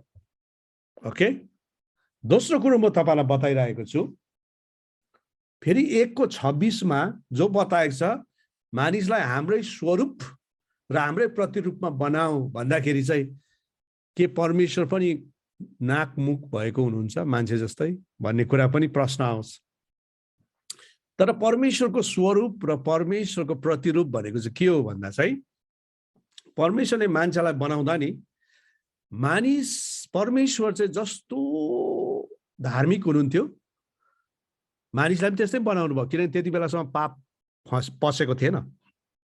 र परमेश्वर जस्तो शुद्ध हुनुहुन्थ्यो, त्यस्तै मानिसलाई पनि परमेश्वरले बनाउनु भयो। त्यसै कारणले गर्दा दोस्रो बुँदा भन्दैछु, सेक्स इज प्योर। यौवन चाहिँ एउटा पवित्र कुरा हो, शुद्ध कुरा हो प्रियहरू। यो कुरालाई याद गर्नुहोस् है, संसारले देखाएको जस्तो यो अपवित्र नराम्रो कुरा होइन। परमेश्वरले बनाउनु भएको कुरा हरेक कुरा चाहिँ पवित्र छ प्रिय। अनि परमेश्वरले मानिसलाई झन् आफ्नै स्वरूपमा भनेपछि परमेश्वर जस्तो पवित्र हुनुहुन्थ्यो त्यस्तै बनाउनु भयो र मानिस पवित्र थियो अनि यौवन पनि के थियो? पवित्र नै थियो अनि पवित्र छ। तेस्रो कुरा म तपाईलाई बताइरहेको छु। अब 1:28 उत्पत्ति 1:28 यसरी भन्छ, परमेश्वरले तिनीहरूलाई आशिष दिनुभयो र तिनीहरूलाई भन्नुभयो फल्दै फुल्दै वृद्धि हुँदै पृथ्वीमा भरिँदै र त्यसलाई आफ्नो बसमा पार्दै जाओ। परमेश्वरले आशिष दिनु भनेको छ। के भनेको छ? फल्दै फुल्दै जाओ। म तेस्रो कुरा भन्दैछु, sex is the gift of God. यौवन भन्ने कुरा चाहिँ परमेश्वरले दिनुभएको के हो? उपहार हो, गिफ्ट हो। हेर्नुहोस् है, पहिलो कुरो याद गर्नुहोस्, हामी कसलाई उपहार दिन्छौँ? गिफ्ट कसलाई दिन्छौँ भन्दा जसलाई हामी माया गर्छौँ, राइट? मलाई तपाईले मेरो यो औँलीमा हेर्नुभयो भने यो मेरो विवाहको औँठी छ है। यो देख्नुभयो तपाईहरुले है? ठुलो स्क्रिनमा देख्नु हुँदै होला। 25 वर्ष अगाडि मेरो श्रीमतीले मलाई माया गरेर दिएको उपहार हो विवाहको। अब मेरोमा पैसा छैन रे, सकियो रे मारिलिउ। मेरो एटीएममा पनि पैसा छैन, ब्याङ्कमा पनि पैसा छैन र मलाई साह्रै भोग लाग्यो रे। के म यो औँठी खोलेर बेचेर म भात खान्छु र मोमो खान्छु र? यो औँठी है, गिफ्ट दिएको औँठीलाई म बेचेर म खान्छु र? केही कुरा खाँदिन नि। जस्तो सुकै बरु म पानी पिउँछु, बरु भोक सहन्छु, तर यो दिएको गिफ्टलाई, उपहारलाई म कहिले पनि बेच्दिन। Because this is gift of God. याद गर्नुहोस्, यौवन भन्ने, sex is the gift of God. यौवन भन्ने कुरा चाहिँ परमेश्वरले दिनुभएको उपहार हो अनि यसलाई चाहिँ हामीले बेच्नु हुँदैन। It cannot be sold. याद गर्नुहोस् है प्रियहरू। तर के गर्नु, अहिले बेचिराखेको छ, यौवन बेचिराखेको छ, देह व्यापार भइराखेको छ। तर यौवन कति राम्रो कुरा हेर्नुहोस् त, परमेश्वरले दिनुभएको वरदानलाई, उपहारलाई हामीले जोगाएर राख्नु पर्ने हो हाम्रो विवाहको लागि। ओके, अब त्यसपछि चौथो कुरो म भनिरहेको छु, यौवन भन्ने कुरा चाहिँ उपयोगको निम्ति दिएको, दुरुपयोगको निम्ति दिएको होइन। It is given to use, not to misuse. हेर्नुहोस्, युज एन्ड मिसयुज हुन्छ। तपाईँ नि मेरो हातमा नि छुरी दियो भने कि त्यो छुरीले हामी प्याज काट्नु सक्छौँ कि चाहिँ त्यो छुरीले हामी मान्छेलाई घोच्नु सक्छौँ, मार्नु सक्छौँ। यौवन प्रभुले हामीलाई दिनुभएको छ। यो चाहिँ विवाह पछाडि विवाह भित्र चलाउने कुरा हो प्रियहरू। अघि भने नि फल्दै फुल्दै जाओ, सन्तान वृद्धिको निम्ति। तर यही यौवनलाई कतिले मिसयुज, दुरुपयोग गरेर व्यभिचार गरिरहेको कुरा पनि पाउँछ हामी। यसकारण बिब्लिकली हामीले हेर्यौँ भने, बाइबलीय प्रकारले हेर्यौँ भने चाहिँ यौवन भन्ने कुरा चाहिँ के हो प्रियहरू? हो परमेश्वरले हामीलाई प्रयोग गर्न दिनुभएको। अनि यो चाहिँ विवाहभित्र हो अनि विवाह पछाडि है, विवाह गरिसकेपछि, विवाह अगाडि पनि होइन प्रियहरू। पाँचवा कुरो म तपाईलाई बताइरहेको छु, यौवन भन्ने कुरा चाहिँ नि उत्पत्ति 2:24 पढिराखेको छु। यहाँ यसरी लेखेको छ, यसकारण मानिसले आफ्नो आमा बुवालाई छोड्छ र आफ्नो पत्नीसँग मिलिरहन्छ र तिनीहरू एउटै शरीर हुन्छ। हेर्नुहोस् है, सेक्स फर युनिटी। यौवन भन्ने कुरा चाहिँ एकताको निम्ति दिएको, दुईटा शरीर चाहिँ एउटा हुन्छ भनेको छ लोग्ने स्वास्थ्य। लोग्ने स्वास्थ्यको बिचमा एकता ल्याउने कुरा चाहिँ यौवन हो अनि यो चाहिँ पवित्र कुरा छ। र मैले तपाईँलाई भन्छु, एउटा जवान एउटा आमाको चाहिँ उसको बुवा खसेछ, मृत्यु भएछ। अनि उहाँ रुनु हुँदै थियो अरे। अनि गाउँका बुढापाकाहरू आएर भनेछ, नानी नरो है, बुहारी नरो है, तिम्रो बुवा खसे पनि है तिम्रो लागि हामी बुवाहरू छौँ भनेछ। अलिकति शान्ति भएछ। केही वर्ष बाद फेरि उसको आमा पनि बितेर गयो, रुन थालेछ। गाउँको आमाहरू आएछ, नरुवा बुहारी छोरी, नरुवा है, तिम्रो लागि हामी आमाहरू छँदैछौँ तिम्रो आमा जस्तै उसको मन शान्ति भएछ। एक दिन त उसको आफ्नै छोरा पनि बितेर गएछ, यति साह्रो नरमाइलो भएछ। तर गाउँको छोराहरू आएर भनेछ, आन्टी नरुनुहोस्, तपाईँको छोरा बिते पनि हामी छौँ नि तपाईँको छोरा। मन शान्ति भएछ। 1-2 दिनमा उसको श्रीमान खसेछ। अनि त्यो श्रीमान खस्दाखेरि नि गाउँको कोही पनि जवानहरू आएर यसो भनेन रहेछ, नरुनुहोस्, हामी तपाईँको श्रीमान जस्तै श्रीमान छौँ भनेन रहेछ। मेरो कुरा बुझ्दैछ? किनकि श्रीमान अनि श्रीमतीको सम्बन्ध चाहिँ यति गहिरो छ, यसको के भन्नु रिप्लेसमेन्ट कसैले पनि गर्नु सक्दैन। यसको बदलीमा कोही पनि आउनु सक्दैन। जिन्दगीमा एकचोटि विवाह हुन्छ, हामी एकचोटि श्रीमान श्रीमती हुन सक्छौँ, अनि त्यसपछि छैन। बुझ्नुहुँदैछ? यस कारणले गर्दाखेरि मैले भन्दैछु सेक्स भन्ने कुरा, यौवन भन्ने कुरा, 5वां कुरा चाहिँ यो चाहिँ श्रीमान श्रीमतीको एकताको निम्ति हो। अनि एउटा शारीरिक सम्बन्ध पनि हो, यो भावनात्मक सम्बन्ध पनि हो, इमोसनल पनि हो, यो सबै एउटा गहिरो सम्बन्ध छ। अनि म मेरो श्रीमतीसँग, मेरो श्रीमतीले मसँग त्यो सम्बन्ध राख्न सक्छ, तर म कुनै पनि स्त्रीसँग अथवा मेरो श्रीमती अरू कोही पुरुषसँग राख्न सक्दैन। त्यो एलाउै छैन प्रिय। यति यो गहिरो कुरा हो यौवन श्रीमान श्रीमतीलाई एक गराउने कुरा। अनि 6वां कुरो म तपाईँलाई भनिरहेको छु, it is pleasure between husband and wife. श्रीमान अनि श्रीमतीलाई रमाइलोको लागि पनि दिएको है। हामी जस्तो म कुनै स्त्रीसँग बात गर्नु सक्छु होला, काउन्सिलिङ गर्नु सक्छु, मेरो श्रीमतीले कुनै पुरुषसँग बातचित गर्नु सक्छ, काउन्सिलिङ गर्नु सक्छ, मण्डलीभित्र हामी बातचित गर्छौँ होइन। तर यौवन भन्ने कुरा चाहिँ केवल श्रीमान अनि श्रीमतीको लागि मात्र हो, जसले उनीहरूको जीवनमा एउटा प्लेजर भन्छ अङ्ग्रेजीमा, एउटा रमाइलोपन, एउटा खुसीपन, एउटा सन्तुष्ट भन्ने कुरा ल्याउँछ। अनि यो बाइबलले बताएको कुरा हो प्रिय। भनेपछि यौवन भन्ने कुरा त, सेक्स भन्ने कुरा त नराम्रो होइन नि त। मैले तपाईँलाई अहिले बताएँ नि है, सेक्स भन्ने कुरो त परमेश्वरको सृष्टि हो।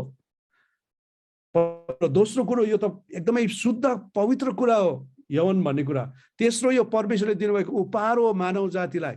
चौथो कुरो यो प्रयोगको निम्ति दिएको, दुरुपयोगको निम्ति होइन प्रियहरू। मैले अर्को कुरा तपाईँलाई भन्दै थिएँ, श्रीमान श्रीमतीलाई एक गराउने कुरा, अनि यो चाहिँ श्रीमान श्रीमतीको बिचमा चाहिँ एउटा आनन्द ल्याउने कुरा हो। अब तपाईँलाई भनिरहेको छु, यही कुरा चाहिँ शैतानलाई मन पर्दैन है। मैले भने कुनै पनि कुरा चाहिँ शैतानले बनाएको होइन। परमेश्वरले बनाउनु भएको हरेक असल कुरालाई चाहिँ शैतानले चाहिँ डिस्टोर्ट, बिगार्नु मात्रै खोजेको। याद गर्नुहोस्, परमेश्वर नै सबै कुरोको क्रिएट गर्ने हुनुहुन्छ। यौवन जस्तो यति पवित्र कुरालाई परमेश्वरले बनाउनु भयो, तर शैतानले त्यही यौवनलाई चाहिँ के गर्यो, बिगारिदियो सेक्सलाई। अनि यसरी आज यति डरलाग्दो कुराहरू यो संसारमा भइरहेको छ। अनि शैतानको चाहिँ एउटा ठुलो चाल छ, म तपाईँलाई भनिरहेको छु। शैतानले हामीलाई सायद प्रशंसा गर्नु पनि दिन्छ, उफ्रिनु पनि दिन्छ, नाच्नु गाउनु दिन्छ, तर शैतानको एउटा डरलाग्दो चाल चाहिँ है आज के छ भने क्रिस्चियन परिवारहरू भत्काउनुको लागि।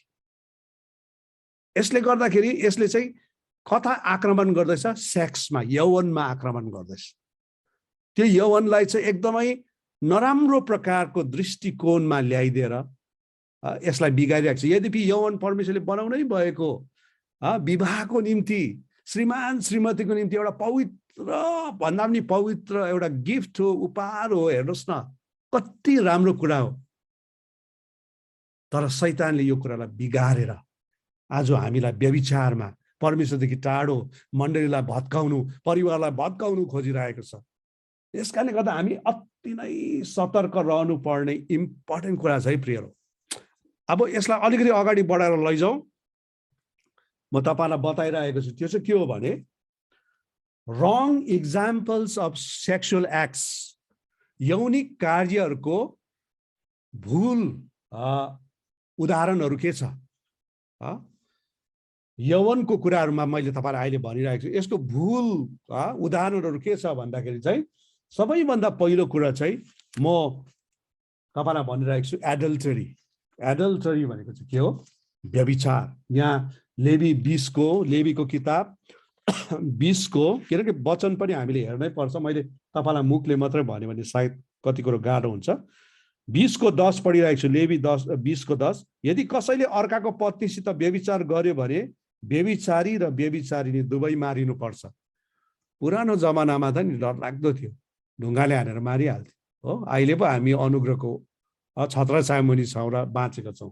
त्यसकारण म तपाईँलाई बताइरहेको छु, यौनिक कार्यको भुल उदाहरणहरू बताइरहेको छु है। मैले पहिला बताएँ यौवन चाहिँ राम्रो कुरा हो, अनि यसको राम्रो उदाहरण चाहिँ श्रीमान श्रीमतीको बिचमा भएको सम्बन्धको कुरा हो। तर अब अहिले भुल शैतानले चाहिँ बिगारिरहेको छ नि त। मलाई यो भन्दै गर्दाखेरि एउटा हँस्यौली पनि याद आयो, अनि भएकै घटना हो। मैले एउटा लागु पर्दा लागेको भाइलाई काउन्सिलिङ गरिरहेको थिएँ, प्रभुमा डोराइरहेको थिएँ र एक दिन मैले उसलाई घोडा टेकाएर भने तिमी प्रभुलाई ग्रहण गर्छौ भन्दा गर्छु भने क्या।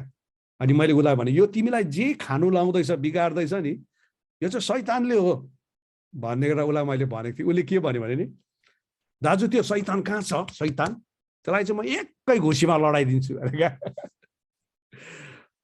प्रेर आज म तपाईँलाई भनिरहेको छु है, यो दुष्टले नै सबै कुरा बिगाइरहेको छ। अनि सबै बिगारेको नम्बर 1 कुरा चाहिँ के हो? एडल्टरी, व्यभिचार। दोस्रो कुरो म तपाईँलाई बताइरहेको छु, सेक्स बिफोर म्यारिज, विवाह हुनु अगाडि नै के हो?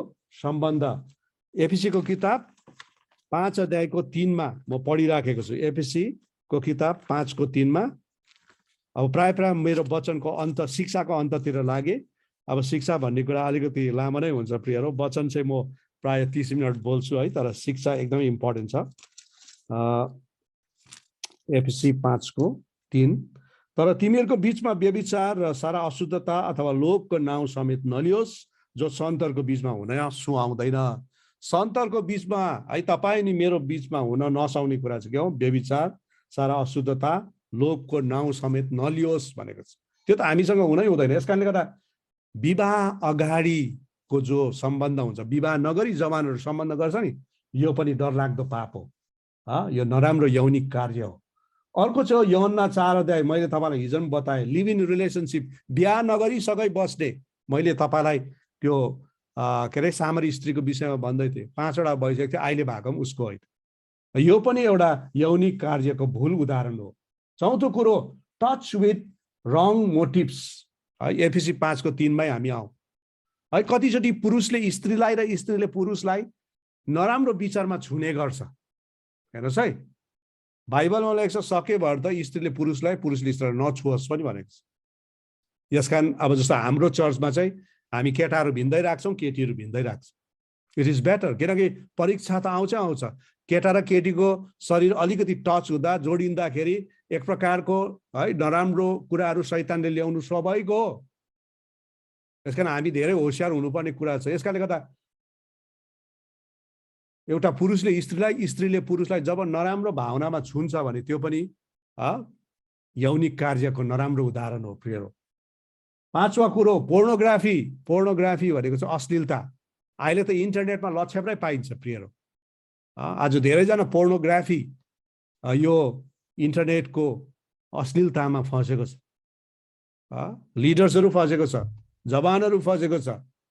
आज यो भन्दै गर्दाखेरि हामी कतिजना पनि फँसेको होला। यो पनि यौनिक कार्यको के हो? एउटा डरलाग्दो। पहिला थिस्सलुनी 4:3 तपाईँले पढ्नुहोस् है। यो सबै बाइबलको पद अब पढिरादिन ढिलो हुन्छ होला। म अन्तिमतिर पुगेको छु, अनि भोलि फेरि म तपाईँलाई बताउने छु। यसकारण यो अश्लील कुराहरू हेर्ने यो पनि एउटा डरलाग्दो यौनिक कार्यको के हो?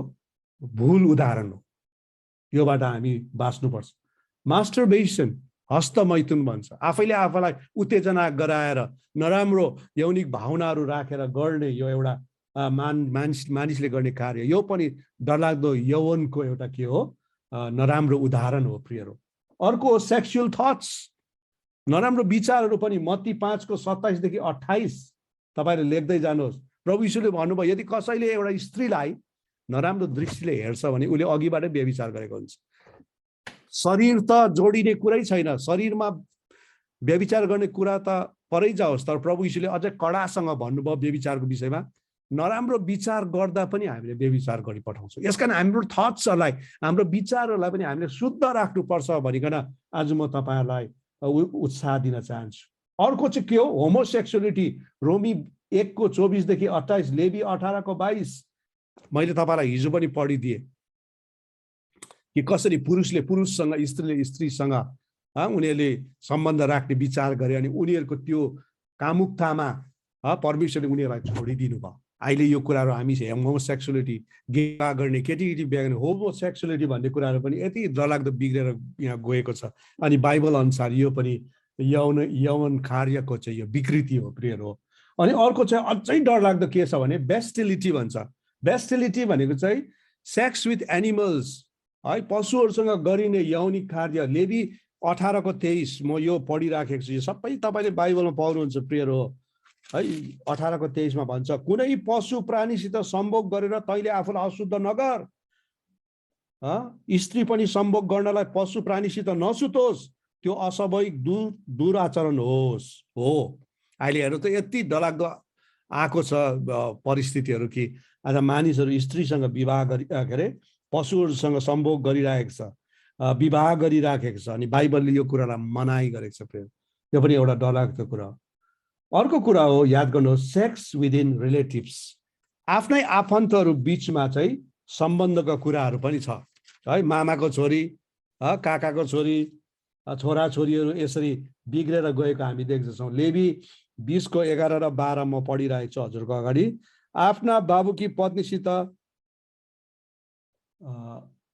ओके, 20:11-12, पतिसित सहवास गर्नेले आफ्नो बुबाको अनादर गरेको हो, ती दुवै मारिनुपर्छ, तिनीहरूको अपराध तिनीहरूकै शिरमाथि परोस्। कुनै मान्छेले आफ्नो बुहारीसित सहवास गर्यो भने ती दुवै मारिनुपर्छ, त्यो दुराचरण हो, तिनीहरूको अपराध तिनीहरूकै शिरमा परोस्।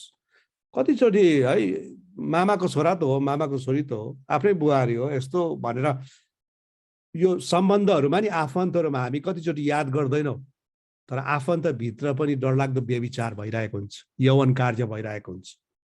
त्यसकारण हामीले आफ्नो छोराछोरीलाई पनि होसियार गराउनुपर्छ है। ए मामाको छोरासँग त गएको छ भनेर हाम्रो छोरीलाई हामी कतिचोटि पठाइदिन्छौँ, तर उनीहरूको बिचमा कतिवटा सम्बन्ध भइरहेको हामीलाई थाहा हुँदैन, प्रिय हो। यसकारणले गर्दा हामीले आफ्नो छोराछोरीहरूलाई पनि धेरै जोगाउनुपर्छ। आफन्तै भए पनि भने झन् बेसी त हामीले छोरीहरूलाई जोगाउनुपर्छ, है। मामै भए पनि कला भान्जीलाई बिगारिराखेको हुन्छ। यो पनि डरलाग्दो के हो, यौनिक कार्यको रङ इक्जाम्पल हो, प्रिय हो। त्यसपछि प्रस्टिट्युसन, वेश्यावृत्ति, देह व्यापार। तपाईँले हितोपदेश 23:27 देखि 28 सम्म हेर्नुभयो भने यहाँ यसरी लेखेको तपाईँले पाउनुहुन्छ। हितोपदेश 23 अध्यायको 27 र 28 मा यसरी लेखेको हामीहरू पाउँछौँ। किनभने वेश्या एक गहिरो खाडल हो र व्यभिचारिणी स्त्री एक साँगुरो इनार हो। त्यो डाकु चाहिँ ढुकी बस्छे र मानिसहरूको माझमा अविश्वासीहरूको सङ्ख्या बढाउँछ। मानिसहरूको बिचमा अविश्वासीहरूको सङ्ख्या अथवा पाप गर्नेहरूको सङ्ख्या बढाउँछ व्यभिचारले। त्यसकारणले गर्दा व्यभिचार पनि अर्को एउटा यौवन कार्यको के हो, भुल उदाहरण हो। र यो सबै कुरोहरू चाहिँ शैतानले गर्नु लगाएर, के गर्नु लगाएर, व्यभिचार, विवाहदेखि अगाडि सम्बन्ध राख्ने, यौवन सम्बन्ध राख्ने कुरा, त्यसपछि लिभ इन रिलेसनसिप, बिहाई नगरीसँगै बस्ने कुरा, एका दुस्रालाई नराम्रो व्यभिचारी दृष्टिकोणमा छुने कुरादेखि लिएर अश्लीलता, पोर्नोग्राफी, मास्टरबेसन, हस्तमैथुनदेखि लिएर सेक्सुअल थट, नराम्रो विचारहरूदेखि लिएर होमोसेक्सुअलिटी, केटी बिहा गर्ने कुराहरूदेखि लिएर पशुसँग सम्बन्ध राख्ने कुरादेखि लिएर आफ्नै आफन्तहरूको बिचमा पनि व्यभिचारको कुराहरूदेखि लिएर अनि वेश्यावृत्ति जस्ता यस्ता कुराहरूलाई चाहिँ आज शैतानले बढाइरहेको छ यो संसारमा। तर प्रभुले दिनुभएको कुरा, यौवनको कुरामा चाहिँ के हो, विवाह पछाडि विवाहभित्र श्रीमान श्रीमतीको निम्ति पवित्र सम्बन्धको निम्ति दिएको यौवन सम्बन्ध हो, जसद्वारा आज हामीले सन्तान फैलाउन सक्छौँ अनि संसारमा हामी आशिष हुन सक्छौँ। यसकारणले गर्दा अब अहिले यति डरलाग्दो यो पाप व्यभिचार बढेको छ। म तपाईँलाई भन्छु, अन्ततिर गइसकेको छु, यसको प्रतिफलमा के भइरहेको छ, मोरल डिग्रेडेसन, नैतिकताको पतन भइरहेको छ। हेर्नुहोस्, नैतिकता भन्ने छैन। एक समय त्यो कुरालाई पाप लाग्थ्यो, पाप जस्तो लाग्थ्यो, अब त हामीलाई पाप लाग्नु पनि छोडिसकेको छ। हुन्छ चल्छ है। तपाईँलाई याद छ, एक समय सिनेमा हलमा गएर सिनेमा हेर्नु पाप थियो, मलाई याद छ मैले एक्चुअली इन्टर द ड्रागन भन्ने ब्रुस लीको पिक्चर हेर्दा मेरो आपाले मलाई कान समातेर 10 खेप उठ बस गराएको छ। तँ जान्छस् त्यहाँ? तर अब त टिभी नै घरमा आयो, इन्टरनेट नै घरमा आयो, हामी के हेर्छौँ भन्ने कुरो त अब हामीले आफै जोगिएनौँ भने नैतिकताको पतन भइरहेको यो संसार छ। हेर्नुहोस्, दोस्रो कुरो, अब यो यौवन पाप अधर्मले गर्दाखेरि श्रीमान श्रीमतीमा यो यौनिक दुष्ट कार्यले गर्दाखेरि वफादारी, विश्वासयोग्यता हराएको, अनि त्यसपछि के भएको, छुट्टा नाम भएको कुराहरू हामी पाउँछौँ। रिजल्टमा म बताइरहेको छु। अर्को चाहिँ ह्युमन ट्राफिकिङ है, आज मानव व्यापार पनि भइरहेको छ है, यौवनको लागि नानीहरूदेखि लिएर केटाहरूदेखि लिएर केटीहरू व्यापार भइरहेको कुरा पाउँछौँ। अनि यस्तो हुँदै जाँदाखेरि मानिसहरू बिस्तारै परमेश्वरदेखि टाढो हुँदै गरेको, सेपरेट हुँदै गरेको, अनि पापको चाहिँ क्लाइमेक्स भन्छ, पापको चाहिँ चरम सीमा अब पुगिराखेको छ है। जसरी यो नोहको दिन थियो त्यस्तै अब यो दिनहरू छ है। त्यस कारणले गर्दाखेरि अब याद गर्नुहोस्, परमेश्वरको न्याय चाहिँ आउनेवाला छ। The judgement of God, the wrath of God is near, प्रियरो। त्यस कारणले गर्दा हामी चाहिँ अब यस्तो एउटा डरलाग्दो संसारमा बाँचिरहेको छ प्रियरो, कि अब चाहिँ हामीले एकदमै होसियारी गर्नुपर्ने कुराहरू छ। म तपाईँहरूलाई गलातीको किताब अन्तिम पद पढेर अब सकिराखेको छु। त्यो चाहिँ गलातीको किताब 5 अध्यायको 19 देखि पढिरहेको छु। पापमय स्वभावका कामहरू प्रत्यक्ष छन्, जो यिनै हुन्: व्यभिचार, अपवित्रता, लम्पटपना, मूर्ति पूजा, मन्त्र तन्त्र, दुश्मनी, झैँ झगडा, ईर्ष्या, क्रोध, स्वार्थपन, फुट, गुटबन्दी, डाहा, पियकडपन, अश्लील मोज मजा र यस्तै अरू, जसका विषयमा म तिमीहरूलाई चेतावनी दिन्छु र अघि पनि दिएको हुँ। जसले यस्ता कामहरू गर्छन् परमेश्वरको राज्यको हकदार बन्ने छैन। यो सबै कुरा गर्ने अथवा व्यभिचार, विवाहदेखि अगाडि सम्बन्ध राख्ने, यौवन कुराहरूमा फस्ने, अनि विवाह गरेर पनि विवाह बाहिर सम्बन्ध राख्नेहरूको निम्ति चाहिँ परमेश्वरको वचनले सफासँग भन्छ, यस्ता मानिसहरू चाहिँ परमेश्वरको राज्यमा हकदार हुने छैन। यस कारणले गर्दा जब हामी इसाई परिवारको कुरा गर्दैछौँ भने अब यो कुराहरू पनि मैले तपाईँहरूलाई एकदमै मुख्य कुराहरू बताएँ कि कसरी हामी पवित्रता, शुद्धतामा जिउनुपर्छ र यो यस्तो अपवित्र कुराहरूबाट हामी अलग रहनुपर्छ। नभए त खालि हामी इसाई परिवारको कुरा गऱ्यौँ, तर यो भित्रको जराहरू, बुद्धिहरू, समस्याहरू हामीले कुरा गरेनौँ भने बाहिर त राम्रै देख्छ सबैजना, तर भित्र चाहिँ धेरै कुहिसकेको हुन्छ। त्यसकारण यो पाप अधर्मबाट पनि परमेश्वरले हामीलाई क्षमा गरून्।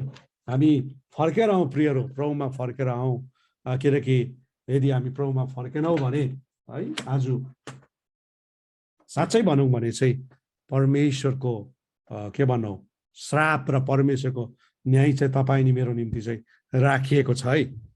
यस कारणले गर्दा आउनुहोस् हामी यस समय अब एनदर 5 मिनट जस्तो हामी प्रभुको चरणमा जाउँ र म तपाईँहरूलाई बिन्ती गर्छु, तपाईँहरू जहाँ जहाँ हुनुहुन्छ नि आफैलाई तपाईँले विचार गर्नुहोस् है, विचार गर्नुहोस् तपाईँको जीवन कस्तो छ, यौवनको कुराहरू कस्तो छ, श्रीमानसँग सम्बन्ध कस्तो छ, श्रीमतीसँग तपाईँको सम्बन्ध कस्तो छ, यो कुरालाई तपाईँले विचार गर्नुहोस्। अनि म यो गीत गाइराखेको छु, यो मेरो साक्षीको गीत हो, प्रभुजी क्षमा देऊ म जस्तो पापीलाई। यो गाउँदै गर्दाखेरि यदि तपाईँको जीवनमा यस्तो कुनै पाप अधर्म लुकेको छ भने प्रभुसँग क्षमा माग्नुहोस्। हाम्रो प्रभु क्षमा गर्न तयार हुनुहुन्छ। आमेन। अनि प्रभुले तपाईँलाई नयाँ बनाउन सक्नुहुन्छ। आज नै यदि तपाईँले श्रीमतीको विरुद्ध पाप गर्नुभएको छ, श्रीमानको विरुद्ध पाप गर्नुहुन्छ भने क्षमा माग्नुहोस्। अब सम्बन्धलाई तपाईँले बलियो बनाउनुहोस्, पवित्रतामा जिउनुहोस्। परमेश्वरले तपाईँलाई धेरै आशिष दिनुहुनेछ। हालेलुया, प्रेज गॉड। यो गीतलाई गाइराखेको छु, यो प्रार्थनाको गीत हो, साक्षीको गीत हो। हालेलुया, प्रेज गॉड। प्रभु हामी यस घडी आफ्नो भुलहरू, पापहरू तपाईँसँग क्षमा माग्दै आइराखेका छौँ। हो प्रभु, हामी जान्दछौँ हामीले तपाईँको विरुद्ध पाप गरेका छौँ, तपाईँको अगाडि अधर्म गरेका छौँ, तर तपाईँ क्षमा गर्ने प्रभु हुनुहुन्छ। Yes, Lord, we come before your holy presence. Please, Lord, please, Lord. हामीलाई क्षमा गर्नुहोस्। प्रभुजी क्षमा देऊ म जस्तो पापीलाई प्रभुजी क्षमा देऊ म जस्तो पापीलाई धेरै रुवाए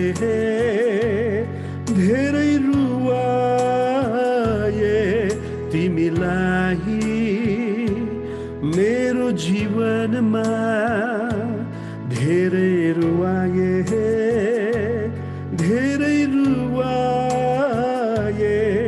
तिमीलाई मेरो जीवनमा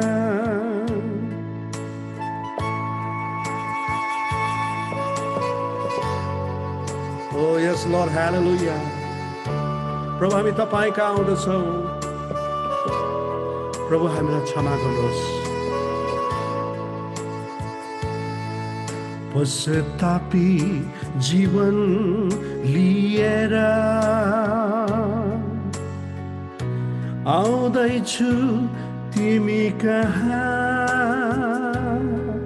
पश्चातापी जीवन लिएर आउँदैछु तिमी कहाँ कति धोका दिए मैले आफ्नै स्वार्थलाई अङ्गाली अपराधी छु म यसैले तिम्रो प्रेम पाउने योग्य कहाँ म क्षुद्र पापीलाई क्षमा देऊ म क्षुद्र पापीलाई क्षमा देऊ आफ्नै बनाऊ मलाई प्रभुजी क्षमा देऊ म जस्तो पापीलाई धेरै रुवाए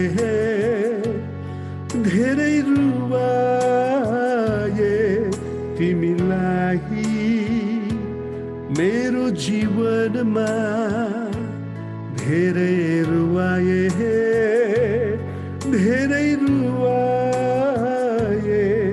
तिमीलाई मेरो जीवनमा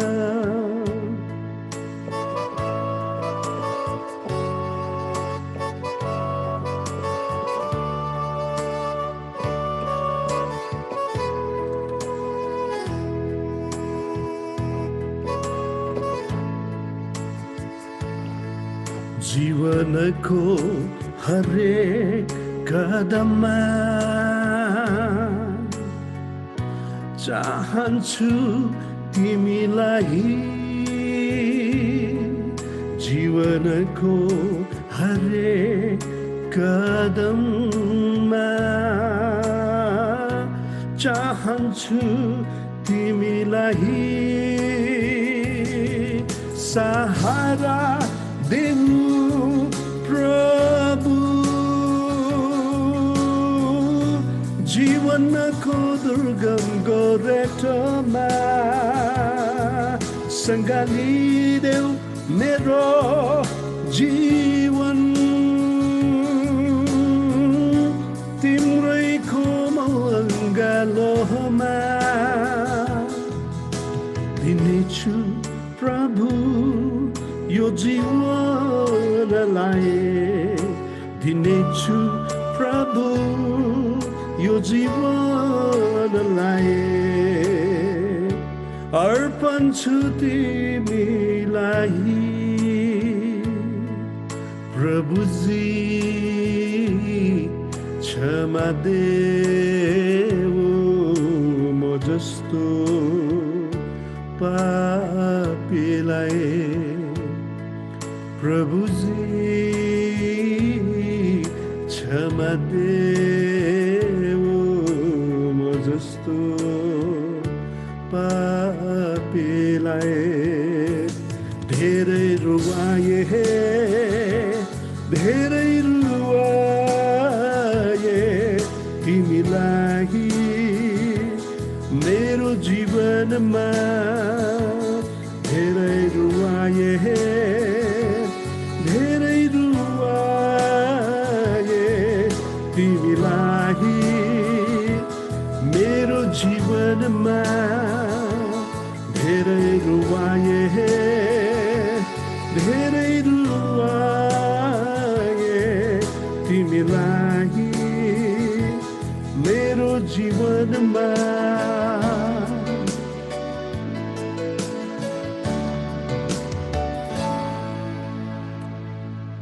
प्रभु हामीले तपाईको वचन सुन्यौं सिक्यौं जान्यौं यसगरी यो वचनले हामीलाई कायल गरेको छ यो वचनले हाम्रो पाप अधर्मलाई देखाएको छ हामी लुकाउन सक्दैनौं हामी सदुकी फरिसीहरू जस्तो कपटी हुन सक्दैनौं हामी मुकुण्डा ओढ्न सक्दैनौं we have sinned against you प्रभु तपाईको विरुद्ध हामीले पाप गरेका छौं हामीलाई क्षमा गर्नुहोस् शुद्ध गर्नुहोस् विशेष हाम्रो ईसाई पारिवारिक जीवन श्रीमान श्रीमतीको सम्बन्धदेखि लिएर प्रभु हाम्रो जीवनको पवित्रतालाई कायम राख्दै जिउन सकौं भनिकन आज हामी प्रार्थना गर्दै हाम्रो भूल अधर्महरू क्षमा माग्दै एकचोटि फेरि पनि हामी अनि हाम्रो परिवारलाई तपाईं प्रभुमा समर्पण गर्छौं हामी यौसुले जस्तै भन्छौं म अनि मेरो परिवारले चाहिँ परमप्रभुको नै सेवा गर्नेछ